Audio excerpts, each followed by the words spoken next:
കത്തോലിക്ക സഭ കൈവശം വെച്ചിരിക്കുന്ന ഭൂസ്വത്തുക്കളുടെ കണക്കുകൾ ചൂണ്ടിക്കാട്ടിയ ഓർഗനൈസറിലെ ലേഖനം വിവാദമാക്കി കോൺഗ്രസും CPM-ഉം വഖഫ് ഭേദഗതി ബിൽ പാസാക്കിയ ശേഷം മുസ്ലിങ്ങൾക്ക് പിന്നാലെ ക്രൈസ്തവരെയാണ് BJP ലക്ഷ്യമിടുന്നതെന്ന ആരോപണം ശക്തമാക്കി രാഹുൽ ഗാന്ധി രംഗത്തെത്തി. ലേഖനം പിൻവലിച്ചെങ്കിലും കേരളത്തിലും ഭരണപ്രതിപക്ഷം വിവാദം ഏറ്റെടുത്തു കഴിഞ്ഞു.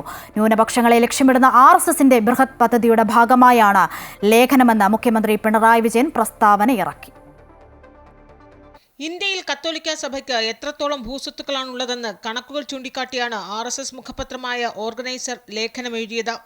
വഖഫ് ഭേദഗതി ബിൽ പാർലമെന്റിൽ പാസാക്കിയതിനു തൊട്ടു പിന്നാലെ RSS മുഖപത്രം എഴുതിയ ലേഖനം ചർച്ചയായതോടെ അത് പിൻവലിച്ചിരുന്നു.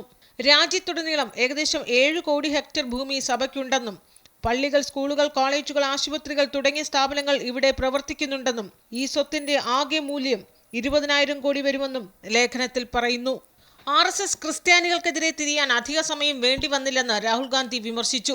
ഇത്തരം ആക്രമണങ്ങളെ ഭരണഘടനയിലൂടെ പ്രതിരോധിക്കണമെന്നും രാഹുൽ ഗാന്ധി പറഞ്ഞു. വിവാദം കേരളത്തിലും CPM-ഉം കോൺഗ്രസും ഏറ്റെടുത്തു. ന്യൂനപക്ഷങ്ങളെ തകർക്കാനുള്ള RSSന്റെ ബൃഹത് പദ്ധതിയുടെ ഭാഗമെന്ന് മുഖ്യമന്ത്രി പിണറായി വിജയൻ പ്രസ്താവന ഇറക്കി.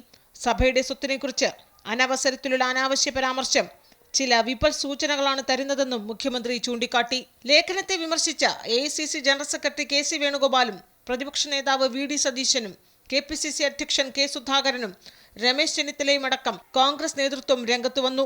RSSന്റെ മുഖപത്രത്തിൽ RSSന്റെ അല്ലാതെ അഭിപ്രായം വരുമോ? അപ്പൊ ഇവര് ഈ ക്രൈസ്തവ ദേവാലയങ്ങളിൽ രത്നകിരീടമായി പോകുന്നതിന്റെയും ഈസ്റ്റർ ദിവസം കേക്കുമായി ക്രൈസ്തവ ഭവനങ്ങൾ സന്ദർശിക്കുന്നതിന്റെയും രഹസ്യം മനസ്സിലായല്ലോ. ആദ്യം മുസ്ലിങ്ങൾ, അത് കഴിഞ്ഞ് ക്രിസ്ത്യാനികൾ.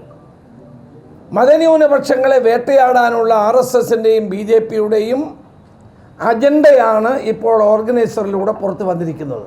മുനമ്പം വിഷയത്തിന്റെ പശ്ചാത്തലത്തിൽ വഖഫ് ഭേദഗതി ബില്ലിനെ അനുകൂലിച്ചു നിൽക്കുന്ന കേരളത്തിലെ ക്രൈസ്തവ സഭകൾക്ക് മുന്നിലാണ് ഓർഗനൈസർ ലേഖനം CPM-ഉം കോൺഗ്രസും ഉയർത്തിക്കാട്ടുന്നത്. അമൃത ന്യൂസ്, തിരുവനന്തപുരം.